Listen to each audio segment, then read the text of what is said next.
in the ceiling, a small fan on top of it. That metal grate actually covers up the original entrance to the cave. Originally, it was just a well shaft. They were digging back in about 1897. It's about 120 years ago.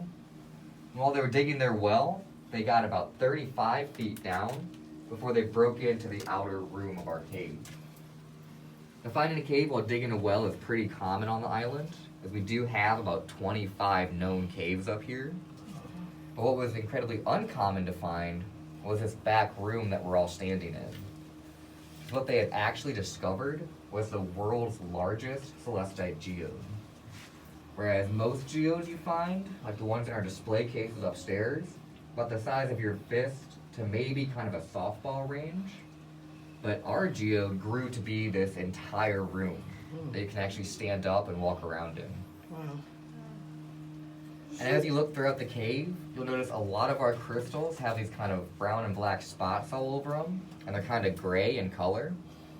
That's actually a result of the oil damage from when people touch the crystals. The natural oil that's on everybody's skin will kind of break down that mineral and leach out the natural blue color and leave behind all those spots. If you look in the back corner right over here where the light's shining, you'll notice a bit more of kind of a sky blue. That's closer to the original color of celestite and what the entire cave should look like.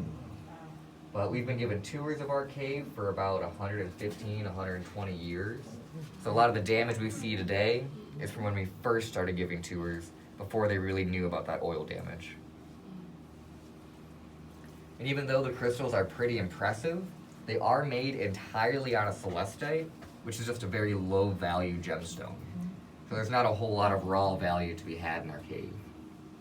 The reason why it's so low valued is celestite is a very weak and brittle mineral, so you can't really work with it a whole bunch before that crystal will start to fall apart and kind of shatter in your hands. It does have one pretty interesting use, which is if you were to take our crystal, grind it down into a very fine powder, that powder actually burns a bright crimson red. It burns so bright you can actually use it to make road flares and fireworks. And the reason for that is celestite is made mostly out of strontium sulfate, and strontium, when powdered down, happens to burn a bright red color. Are there any questions so far about our cave or our winery? Another kind of interesting thing about the crystals, that same strontium sulfate that gives them the red color when they burn is incredibly dense. So our crystals are far heavier than you may think. Do you have an idea of that? Or just how heavy they really are? Here's our single largest crystal inside the cave. It's about 18 inches long, about 7 inches thick, and that one crystal weighs about 300 pounds. You're actually surrounded by several tons of celestite right now, which is both cool and terrifying. But the way the crystal forms, it kind of bonds to the rock around it, so they don't just naturally fall down. Oh no, I touched a crystal. They don't naturally fall down. As long as no one takes like a hammer to them, they usually stay where they are.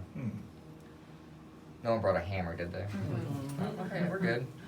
So was it formed like this with a kind of a walk path through it, or? Nope. Originally, it would have been completely like encrusted in crystal. Where you're standing, it was about ankle deep, and over here was about waist high, full of crystal. And these two hallways were pretty much solid crystal or limestone. But they had to mine those out to get like a walkable tour. Yeah. And that was also all back in like the early 1900s, like 1901, 1902. So they had to do it all by hand, for like hand picks and stuff. It took them about 3 years to dig the stairway. I'm not sure how many years it took them to clear out the cave. Wow. If there's no more questions, we have our pathway right here, which loops directly back to the stairs. Before you head that way, there's two things you need to know. One, the pathway there is a little bit uneven and filled with puddles, so just watch your step. There's also a big chunk of limestone right in the middle of the pathway. It's right behind a big sign that says duck. I give you an idea of what to do. But a lot of people make the mistake of just ducking for the sign and then immediately standing back up into the limestone. So just be extra cautious as you go over there not to whack your head. Otherwise, you folks can walk through, take all the photos you like. Whenever you're ready, you can head back up the stairway. Get a picture of the wooden duck. Okay. I want to, you don't want a picture? This is all. Oh, that's really nice. You don't want a picture of you? Oh.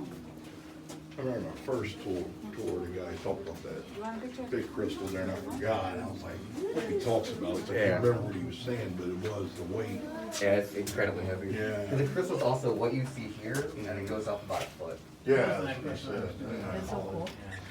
Look at it going. I know.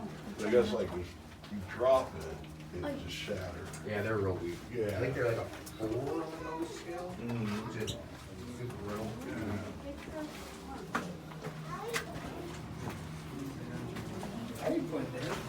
Okay, guys, I am walking in a crystal cave. This is so cool.